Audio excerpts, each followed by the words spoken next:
BJP के झारखंड विधानसभा चुनाव सह प्रभारी हेमंत बिस्वा शर्मा ने पीएम मोदी को जन्मदिन की बधाई देते हुए शुभकामनाएं दी। साथ ही मोदी के तीसरे कार्यकाल के 100 दिन को स्वर्णिम काल बताया। नरेंद्र मोदी जी का जन्मदिन है।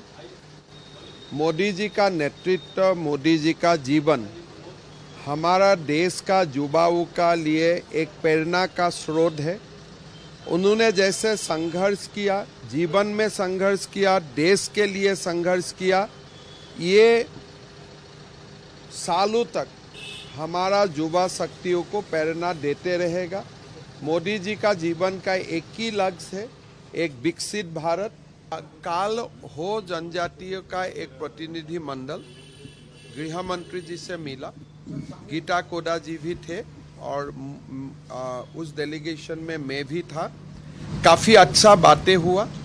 संविधान का अष्टम अनुसूची में हो भाषा को इंक्लूड करने के लिए डिमांड हुआ। गृह मंत्री अमित शाह जी ने बोला कि हम हो भाषा को संवैधानिक मर्यादा देने के लिए जो भी विचार है हम पॉजिटिवली करेगा।